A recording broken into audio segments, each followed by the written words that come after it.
नमस्कार दोस्तों, आप सभी का स्वागत है टू डू वाइस में। हम मौर्य उत्तर काल के बाद छोटे छोटे राजवंशों को देख रहे थे, जिसमें मैंने आपको पहले से सुंग, चेंदी, सातवाहन जैसे भारतीय साम्राज्यों और शासकों के बारे में पढ़ाया था। पुनः विदेशी आक्रमणकारियों में शकों के बारे में बताया था। आज बात करूंगा पार्थियन की और साथ साथ कुषाण की। पार्थियन कौन है? जो पार्थियन है इन्हें हिंदी में पल्लव बोला जाता है। भारत के मूल निवासी नहीं थे, ये सेंट्रल एशिया के मूल निवासी थे। सेंट्रल एशिया, अगर आप मैप देखेंगे, भारत के उत्तर में आपको अफगानिस्तान के ऊपर में सेंट्रल एशिया दिखाई देगा, वहां से आए थे। तो पार्थियन शासक, पार्थियन को हिंदी में बोला जाता है पल्लव। हिंदी में आप क्या बोलेंगे इसे? पल्लव। एक मैप देखिए।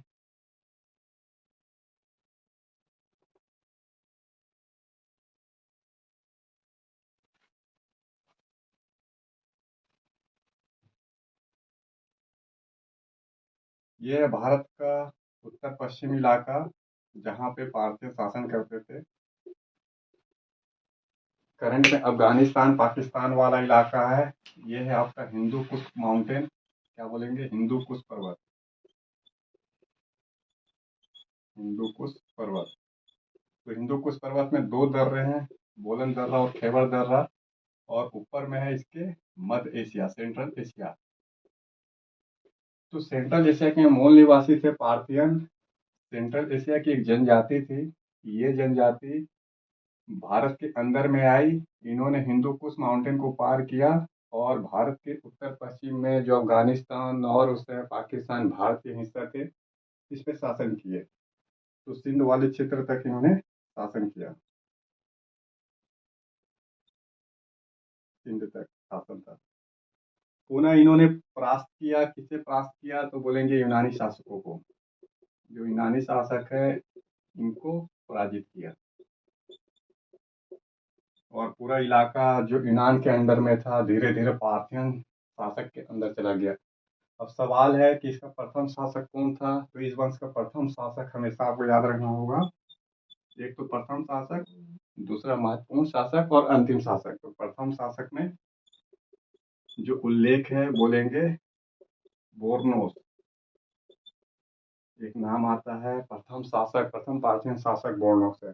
लेकिन सबसे महत्वपूर्ण शासक, ये पूछता है आपसे, जो मोस्ट इम्पोर्टेंट एम्परर रूलर है, उसका नाम है गोड़ोफनेस।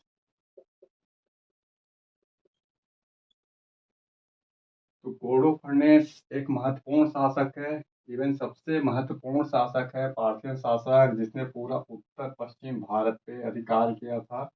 और अंतिम यूनानी शासक है हारमूस। जो यूनानी शासक था हारमूस। तो इस हारमूस को इसने पराजित किया। क्या बोलेंगे? पराजित किया एक युद्ध में। और ये पूरा जो यूनान के कब्जे में था, अपने अंडर कर लिया। तो गोड़ोफनेस सबसे महत्वपूर्ण पार्थियन शासक था। पार्थियन की एक नींव डाल दी। गोड़ोफनेस ने आगे जो उत्तर पश्चिम में शक थे, शकों को भी पराजित किया। देखिए, गोड़ोफनेस, इसकी मुलाकात सेंट थॉमस से हुई थी। एक नाम आता है सेंट थॉमस।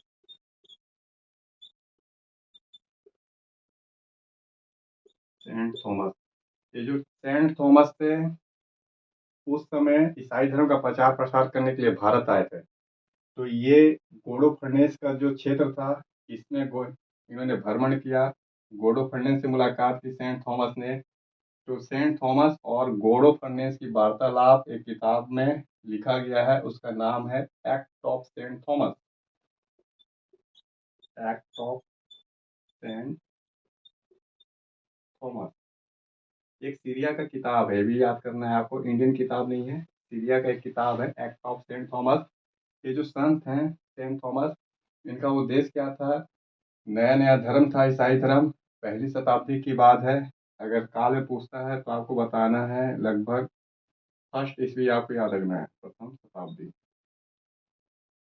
इस समय की बात है कि प्रथम शताब्दी में ईसाई धर्म का उद्भव हुआ था। सेंट थॉमस इसके एक संत थे धर्म के। इन्होंने प्रचार प्रसार का एक माध्यम अपनाया और भारत को इन्होंने टारगेट किया कि प्रचार प्रसार होना चाहिए। तो ये गोडो फर्नांडिस के क्षेत्र में गए, गोडो फर्नांडिस से मुलाकात की, गोडो फर्नांडिस ने सुविधा दिया। बाद में सेंट थॉमस जो थे दक्षिण भारत गए थे, ये दक्षिण भारत सेंट थॉमस गए। तो ऐसा नहीं है कि ईसाई धर्म का जो प्रचार प्रसार था वो अंग्रेजों की देन थी। लगातार ईसाई धर्म के उद्भव होने के बाद से ही भारतीय क्षेत्रों में धर्म को लेकर प्रचार प्रसार हुए हैं, मिशनरी भेजते गए हैं। तो ये है आपका पार्थियन शासक, और कुछ विशेष नहीं है। अब बात करेंगे हम कुषाण, जो बहुत ही महत्वपूर्ण साम्राज्य था। भारत नहीं, पूरा विश्व में ही एक साम्राज्य मजबूती से उभरा था, जो कुषाण साम्राज्य था। जो कुषाण साम्राज्य का विस्तार था उसे भी हम एक बार देख लेते हैं।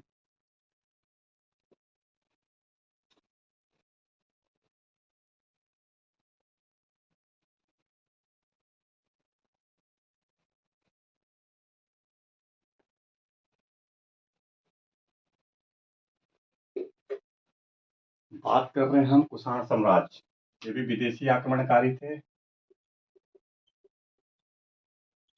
कुषाण शासक साम्राज्य, जितने भी भारत में विदेशी आक्रमणकारी हुए हैं, धीरे धीरे इन्होंने अपने आप को भारत की संस्कृति सभ्यता में विलीन कर लिया, भारतीय संस्कृति सभ्यता के अंग बन गए। इसमें से कुषाण भी थे।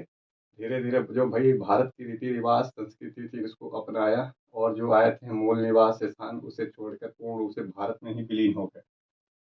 लेकिन ये कुषाण साम्राज्य पूरे विश्व के इतिहास में एक विशाल साम्राज्य के रूप में जाना जाता है।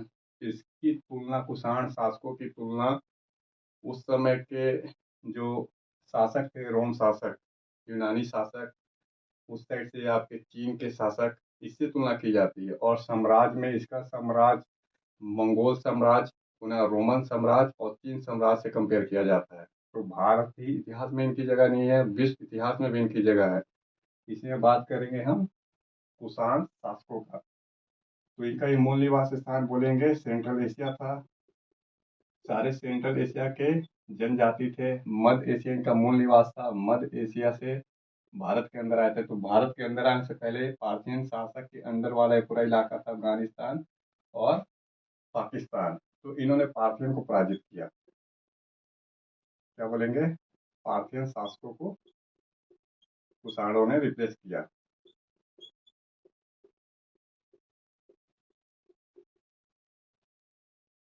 अब है पार्थियन शासकों को पराजित करने के बाद भारत के अंदर इंटर करते हैं, और इनका जो साम्राज्य था ये सिर्फ उत्तर पश्चिम ही तक नहीं था, बोलेंगे आगे बढ़ते हुए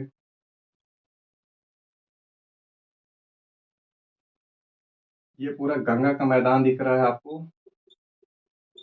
यहाँ तक है गंगा का मैदान। तो गंगा के मैदान तक अर्थात इनका शासक बोलेंगे सेंट्रल एशिया। शासन कहाँ था? मध्य एशिया से लेके भागलपुर तक। भागलपुर कहाँ है? बिहार में। तो ये पूरा इलाका कुषाणों के अंदर था। तो सेंट्रल एशिया से लेके देख रहे हैं भागलपुर तक का ये वाला पूरा इलाका जो है, अर्थात बिहार का अंतिम छोर तक कुषाण साम्राज्य के अंडर आता था। बहुत बड़ा साम्राज्य था इनका। अब इसमें प्रथम शासक कौन था? तो प्रथम शासक का नाम बहुत ही महत्वपूर्ण है, कुजुल कड़फिसेस। प्रथम शासक है कुजुल कड़फिसेस। आपको याद रखना है, प्रथम शासक का नाम है कुजुल कड़फिसेस। कुजुल कड़फिसेस के बाद इसका बेटा आया बीमा कड़फिसेस।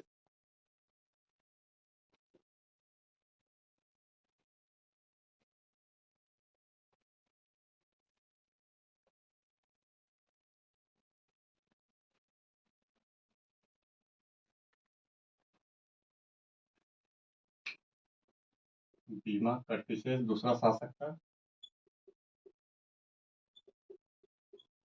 देखिए बीमा कड़फिसेस जो था इसने क्या क्या किया? तो बीमा कड़फिसेस ने सोने के सिक्के चलाए। सर्वप्रथम कुषाण शासक थे जिन्होंने सोने के सिक्के चलाए थे।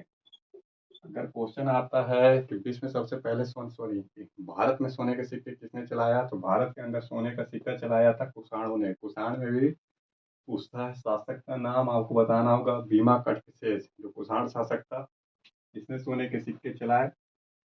जो भीमा कटफिसेस था, शिव भक्त था, शिव का बहुत बड़ा उपासक था, शिव भक्त था। तो इसकी बहुत सारी मुद्राओं में देखेंगे तो शिव का अंकन है, शिव की आराधना करते हुए अंकन है। तो बीमा कटफिसेस पूरी तरीके से भारतीय संस्कृति के अंदर विलीन हो चुका था। पुनः सबसे महत्वपूर्ण शासक, ये पूछता है कि कुषाणों का सबसे महत्वपूर्ण शासक कौन था, तो इसमें कनिष्क का नाम आता है। कनिष्क सबसे महत्वपूर्ण कुषाण शासक कनिष्क था। कनिष्क की राजधानी क्या थी, बोलेंगे पेशावर। पेशावर कहाँ है, पाकिस्तान में। पुरुष समय का पुरुषपुर जो पेशावर था, कनिष्क की राजधानी थी, उस समय का पुरुषपुर था। पुनः भारत के अंदर में भी इसकी एक राजधानी थी, जो भारतीय राजधानी थी अंदर में, वह था मथुरा। अर्थात कनिष्क भारत में शासन करता था मथुरा में, और ऐसे ओवरऑल इसकी राजधानी थी पेशावर। तो दो राजधानी हुआ करती थी, मुख्य राजधानी थी पेशावर और सेकेंड राजधानी थी मथुरा। जो कनिष्क था, इसने सोने के सिक्के को और अधिक उभारा, मजबूती प्रदान की इसे। तो सोने के सिक्के का अधिकतर चलन कनिष्क के समय ज्यादा हुआ। कनिष्क कला का भी संरक्षक था और जो साहित्यकार थे उनका संरक्षक था। विद्वानों की ये प्रशंसा किया करता था। इसके दरबार में बहुत सारे विभूति रहते थे, उसमें हम कुछ विभूति का नाम देखेंगे। फिलहाल कनिष्क के बारे में जो उल्लेख मिलता है वो भी कभी कभी पूछता है। जो उल्लेख है तो बैक्टीरिया अभिलेख, बैक्टीरिया अफगानिस्तान में है, बैक्टीरिया अभिलेख।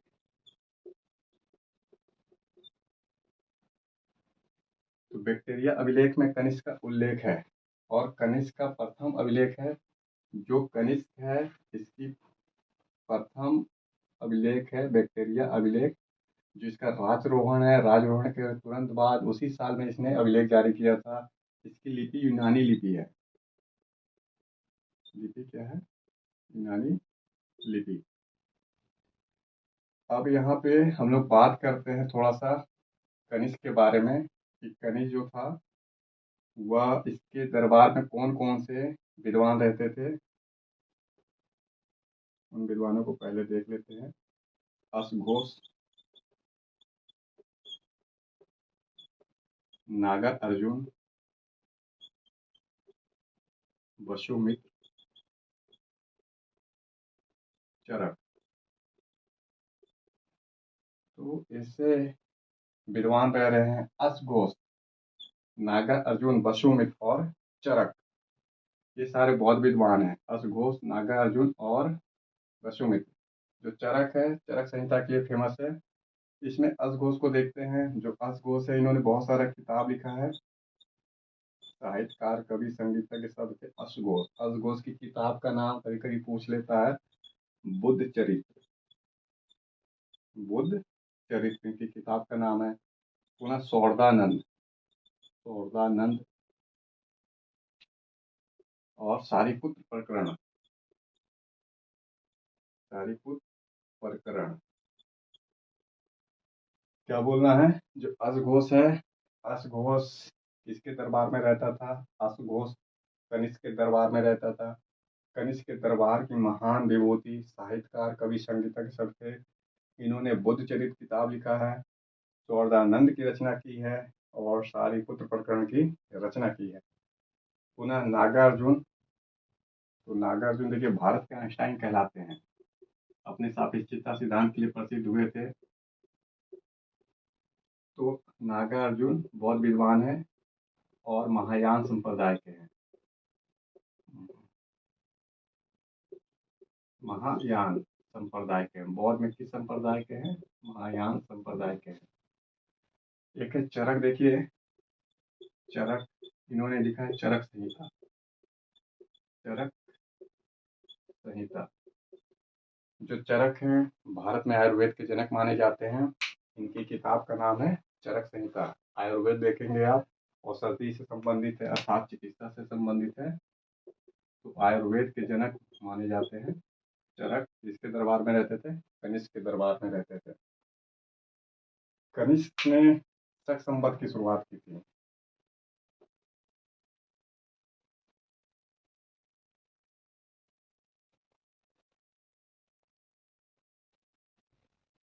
क्या बोलना है आपको?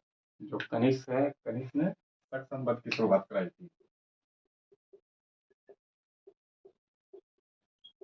शक संवत एक कैलेंडर था, इसके आधार पे सारी चीज तैयार होते थे। तो शक संवत की शुरुआत कनिष्क ने कराई थी। आपको लिखना है 73 ईस्वी में, अर्थात जैसे ही सत्ता पे बैठा ये कुषाण शासक, इसने एक कैलेंडर जारी किया था शक संवत। इसी पर आधारित हमारा पंचांग तैयार होता है। तो 73 ईस्वी में इसने जारी किया था। शक नहीं था, ये भी याद रखना है आपको, ये कुषाण था। पुनः जो कनिष्क था, कनिष्क का युद्ध होता है जो आपके चीन शासक है उनसे, चीन शासकों से इसका युद्ध भी हुआ। तो भारत के जो उत्तर पश्चिम इलाके थे उसके आगे सेंट्रल एशिया में कनिष्क ने एक चीनी राजकुमार को अगवा किया था। उसका प्रत्युत्तर चीनी शासकों ने कनिष्क को पराजित करके दिया, और रिजल्ट ये हुआ कि कनिष्क के हाथ से सेंट्रल एशिया निकल गया, मध्य एशिया निकल चुका था। तो चीन के द्वारा युद्ध में सेंट्रल एशिया इसके हाथ से निकल गया कनिष्क से, और इसके क्षेत्र कम हो गए, तो मध्य एशिया निकल चुका था। और उस समय चीन में किसका वंश था? बोलेंगे हान वंश। हान वंश असली जो चीन है, चीन की संस्कृति सभ्यता का विकास है, जो वर्तमान में आपको चीन दिखाई दे रहा है, लैंग्वेज हो, परिधान हो, खान पीन, ये हान वंश का देन है। ये कुषाणों के समकालीन है और भारत के साथ ट्रेड करते हैं चीनी। तो चीनी शासक और चीनियों के साथ लेन देन हमारा अभी से नहीं है, प्राचीन काल से ही चलता आ रहा है। तो कनिष्क के बारे में इतनी सारी जानकारी है। पुनः अब एक बार हम लोग कुषाण शासकों का योगदान देख लेते हैं कि भारत में कुषाण शासकों ने क्या क्या योगदान दिया।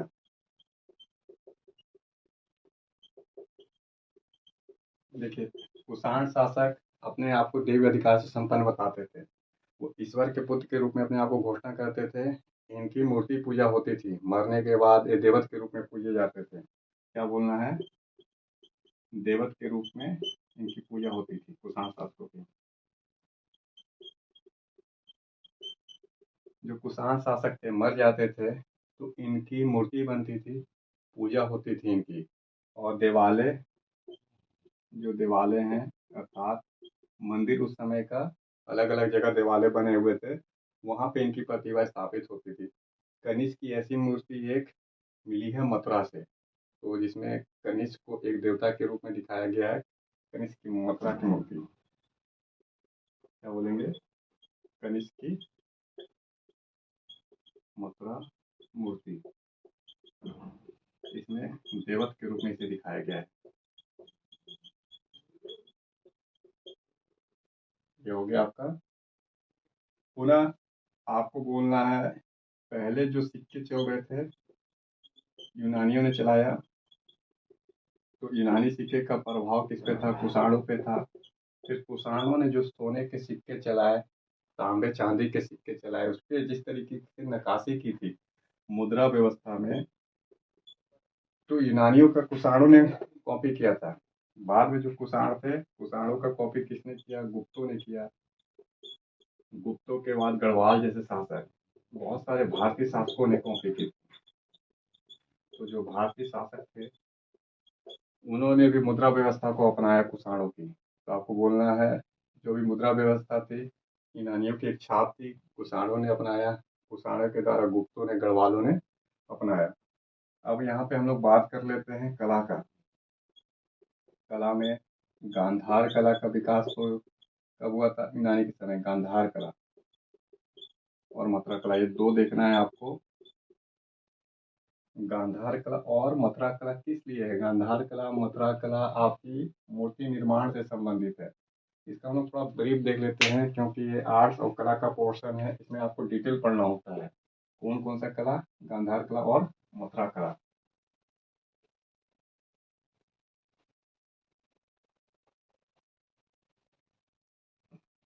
देखिए यहाँ पे गांधार कला, गांधार कला इसका जन्म कराया था यूनानियों ने, यूनानियों की देन थी। इसमें क्या होता था? बुद्ध की मूर्ति बनती थी, बुद्ध की मूर्ति, स्तूप का निर्माण होता था। तो क्या बोलेंगे? गांधार कला गांधार क्षेत्र में उत्तर पश्चिम में स्टार्ट हुआ था, मूर्ति कला से संबंधित है, यूनानियों की देन थी। बुद्ध की मूर्ति बनती थी, स्तूप बनते थे, काले बेसाल्ट पत्थरों का प्रयोग होता था। बुद्ध को सर्वप्रथम मूर्ति के रूप में पूजने का चलन महायानों ने किया था, उसके बाद में यूनानियों ने विकसित किया। इसके बाद जो था कुषाणों ने इसे और विकसित किया, कुषाण शासकों ने और अधिक दिया। मुख्य रूप से गांधार से लेकर ज्यादा विकास कनिष्क के समय हुआ। तो कनिष्क कला का संरक्षक था, गांधार शैली का और विकास कनिष्क के समय हुआ। तो लगातार मूर्ति को एक नया रूप दे रहे हैं, उसे जीवत प्रदान कर रहे हैं, भाव अभिव्यक्ति को और निखार रहे हैं समय के साथ। इस साइड में मथुरा था, मथुरा में एक अलग से कला विकसित हुई थी, मथुरा कला कहते हैं, ये भी कनिष्क की देन थी। अब इसमें जो मूर्ति बनती थी, साधारण मूर्ति बनती थी, साधारण मूर्ति सभी देवी देवताओं की, देवी देवताओं की। तो साधारण मूर्ति तो थी, देवी देवताओं की भी मूर्ति थी और राजाओं की भी मूर्ति बनती थी। लेकिन यहाँ पे क्या दिख रहा है आपको? गांधार कला मथुरा कला में दोनों में अंतर है। जो गांधार कला है बुद्ध की मूर्ति से संबंधित है, और जो मथुरा कला है आपकी किससे संबंधित है? तो सारे किससे संबंधित है? देवी देवता राजा से संबंधित है।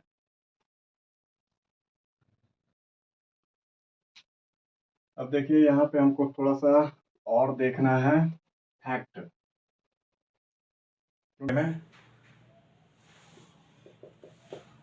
देखिए जो कुषाण शासक थे ये किदार नामक उपाधि धारण करते थे। आपको बोलना है कुषाण शासक किदार उपाधि धारण करते थे। कौन से शासक किदार नामक उपाधि धारण करते थे? आपको बोलना है कुषाण शासक किदार नामक उपाधि धारण करते थे। चौथी बौद्ध संगीति कब हुई? चौथी बौद्ध संगीति, चौथी बौद्ध संगीति कनिष्क के समय हुई। कनिष्क जो कुषाण शासक था कहाँ हुई? बोलेंगे कुंडलवन। कुंडलवन कहाँ पे है? कुंडलवन करंड में, कश्मीर में। देखिए 4 बौद्ध संगीति हो चुकी, अलग अलग जगह पे हुआ है। बौद्ध धर्म से संबंधित एक कन्वेंशन सम्मेलन जिसमें बौद्ध विद्वान विश्व भर के उपस्थित हुए थे। तो इसमें चौथा जो था कनिष्क के शासन काल में हुआ था, बाकी अशोक, कालाशोक जैसे शासकों के काल में हुआ है, बिहार में हुए हैं। तो इसमें आपको थोड़ा फैक्ट लिखना होगा। पुनः अंतिम कुषाण शासक कौन है? अंतिम कुषाण शासक कुजुल कटफिसेस से प्रारंभ हुआ और अंतिम कुषाण शासक नाम आता है वासुदेव का। तो वासुदेव क्या एक शुद्ध भारतीय नाम है कि किस तरीके से जो विदेशी हैं उनका भारतीयकरण हो रहा है? वासुदेव के साथ बहुत सारी मुद्राएं मिली है। इसका क्षेत्र जो था ओनली मथुरा था, वासुदेव का सिर्फ मथुरा तक रह गया था। अंतिम समय में 240 ईस्वी की बात है। तो कहाँ तक शासन रह गया कुषाणों का? जो मथुरा है उत्तर प्रदेश में, वहां तक का शासन रह गया। अब हमको यही देखना है कि कुषाणों का पतन कैसे हुआ। जो कुषाण है, कुषाण का पतन, देखिए कुषाण के पतन के 2 मेजर कारण हैं। एक विदेशी आक्रमण है फिर से कुषाण साम्राज्य के ऊपर, और देश के अंदर जो स्वतंत्र गणराज्य थे उनका भी अटैक था। तो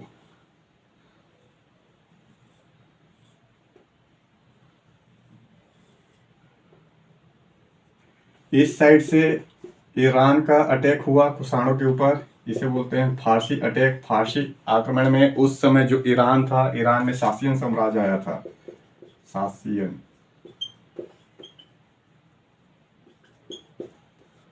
साम्राज्य। तो सासियन साम्राज्य या फारसी आक्रमण के कारण क्या बोलेंगे कि उत्तर पश्चिम वाला जो कुषाण वाला इलाका था, कुषाणों के हाथ से निकल गया था। जो सेंट्रल एशिया था इसके ऊपर में वह चीन के शासकों के अंडर चला गया। इस साइड फारस के शासकों के अंडर चला गया। बचे हुए जो भी इलाके थे ये पूरा अंदर भारत में, और इस साइड में विंध्य के ऊपर वाला इलाके में, तो इसमें कुछ जो देसी गणराज्य थे छोटे छोटे उन्होंने अटैक किया और कुषाण शासकों से उनके क्षेत्र छीन लिए। इसमें कुछ नाम आते हैं जैसे योद्धा, योद्धे, पुणित, नाग, मालव। ये छोटे छोटे गणराज्य थे लेकिन भारत के अंदर शक्तिशाली थे। जैसे नाग बहुत शक्तिशाली हुआ, उत्तर भारत में नागों का शासन था। ये जस्ट कुषाणों के बाद पढ़ेंगे आप। तो एक साइड गुप्त थे, दूसरे साइड नाग थे। जो नाग थे, नागों ने कुषाणों के इलाके को अपने क्षेत्र में ले लिया। योद्धे ने लिया, योद्धे, कुणिद, मालव, ये सब गणराज्य थे।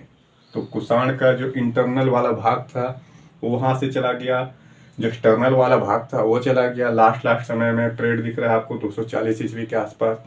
तो बस जो क्षेत्र बच गया ये आपका मथुरा। तो कुषाणों का अस्तित्व ऑलमोस्ट क्या हो गया, आपका समाप्त हो गया। तो बोलना है फारसी आक्रमण, चीनी आक्रमण, साथ साथ में देसी आक्रमण के कारण कुषाणों का पतन हुआ। सिर्फ एक कारण ही बोलना है कि फारसी आक्रमण, सासनियन साम्राज्य का अटैक। अब यहाँ पे हम कुछ फैक्ट देख लेते हैं। ओवरऑल कुषाणों का जो योगदान था इसमें एक बहुत महत्वपूर्ण चीज है, हुआ है ट्रेड और विदेशी संपर्क।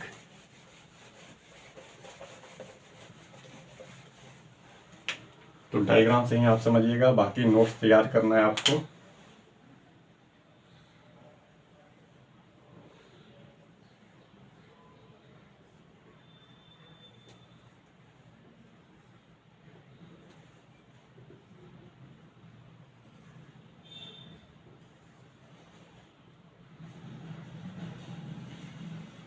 देखिए ये जो कुषाण वाला इलाका है ये उत्तर पश्चिम भारत, तो इस साइड यूनान का पतन हो चुका था, अब रोम शासक थे।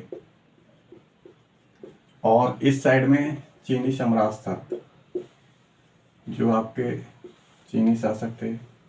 ऐसे करके और बड़ा मैप बनाना है आपको, एक समझाने के लिए समझा रहा हूं मैं। दक्षिण में ये है दक्षिण भारत,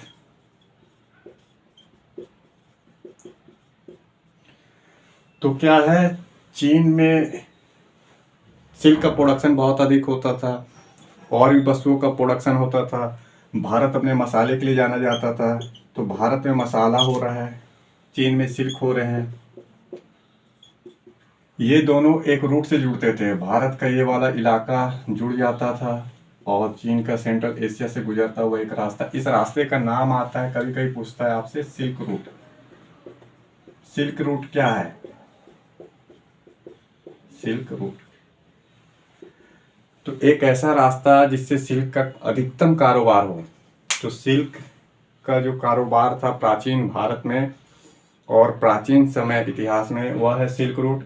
इस सिल्क रूट से भारत भी जुड़ता था। इसका एक ब्रांच भारत से आता था। कुषाण शासकों ने इसको बहुत अधिक प्रोत्साहित किया। तो चीन से चल रहा है वस्तु सामान, एक रास्ते में प्रवेश कर रहा है और कहाँ जा रहा है, तो बोलेंगे कि रोम जा रहा है, अर्थात यूरोप की ओर जा रहा है। तो एक रास्ता, ये पूरा रास्ता भारत भी इसके साथ जुड़ जा रहा है, लेकिन वस्तु बहुत सारी है। भारत से मसाले तो जाते थे, साथ साथ में सिल्क भी जा रहा था। भारत में भी सिल्क का प्रोडक्शन होता था। हाथी दांत थे, फिर कीमती पत्थर बोलना है। हाथी दांत के बाद कीमती पत्थर।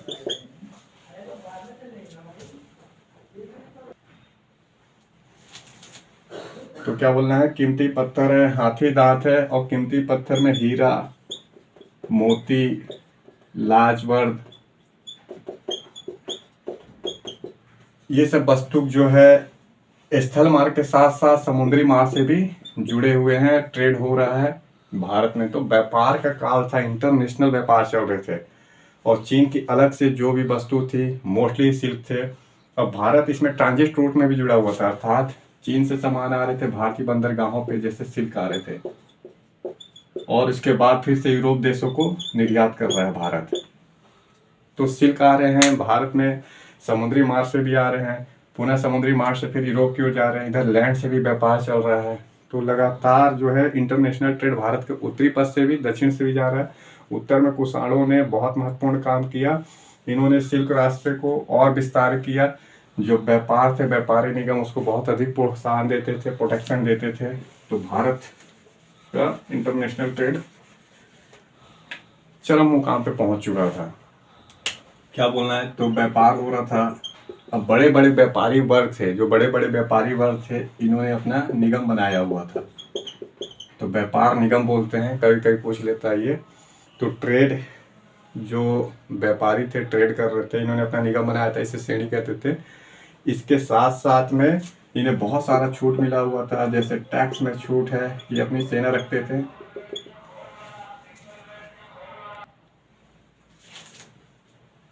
तो क्या बोलना है, टैक्स में छूट दे रहे थे, इनकी अपनी सेना होती थी, और इसके बाद ये शहरों में रह रहे थे। पुनः इस समय आयात निर्यात बहुत अधिक बड़ा था, आयात निर्यात बड़े थे, नए नए शहर थे, नए नए शहर थे, और अंतर्राष्ट्रीय व्यापार भी बढ़ रहा था। कुल मिला के जो कुषाण शासक हो, शक हो, पार्थियन हो, इसके बाद भारत के अंदर दक्षिण भारत में जो संगम काल हो, भारत का व्यापार इंटरनेशनल लेवल पे चल रहा था। इसे अंधकार में कह रहे हैं, लेकिन वास्तविक रूप से इंटरनेशनल ट्रेड का काल था। लोग संपन्न थे। कुषाण शासक के समय जो लोग थे, मथुरा के बारे में बोला जाता है कि अनुदान देते थे, पुरुष या महिला हो, जो मथुरा के निवासी थे ये अनुदान देते थे। कुषाण साम्राज्य के समय लोग के पास भौतिक सामान्य बहुत अधिक थी। तो स्टैंडर्ड कैसा था, लाइफ स्टाइल, ओवरऑल इस समय लाइफ स्टाइल बहुत अधिक है। और हिप्पालस जैसा जो नाविक था, इसने मानसूनी हवा की खोज की थी, तो इससे ट्रेड और अधिक बढ़ रहा था। इस ट्रेड में चीन का भी योगदान था, कि चीन भी जो थे उसके व्यापारी भारत आते थे। देखिए, चीन और भारत के बीच जो व्यापार है अभी से नहीं है, ये प्राचीन काल से चीन व्यापार करता था भारत के साथ। तो अपना वस्तु भारत को दे रहा था, फिर भारत वहां से वस्तु लेके यूरोप को सप्लाई करता था, इसे बोलते थे ट्रांजिट। तो भारत ट्रांजिट मार्ग पे था, साथ साथ लैंड पे भी था। जो चीन है, चीन के बौद्ध मिशनरी भारत में भी रहते थे, चीन के व्यापारी भारत में रहते थे। जैसे रोम के व्यापारी भारत में रहा करते थे, दक्षिण भारत में रोम के बहुत सारी मुद्राएं मिली है, रोमन बस्तियां मिली है। इसी तरीके से चीन के भी बहुत सारे व्यापारी भारत आया करते थे, व्यापार चल रहा था। तो ये है आपका ओवरऑल कुषाण साम्राज्य, और हमने पढ़ा पार्थियन, पहले से छोटे छोटे वंशों के बारे में मैंने आपको बताया। फिर मिलेंगे नए टॉपिक में हिस्ट्री के साथ, बने रहिए टू डू आइस में।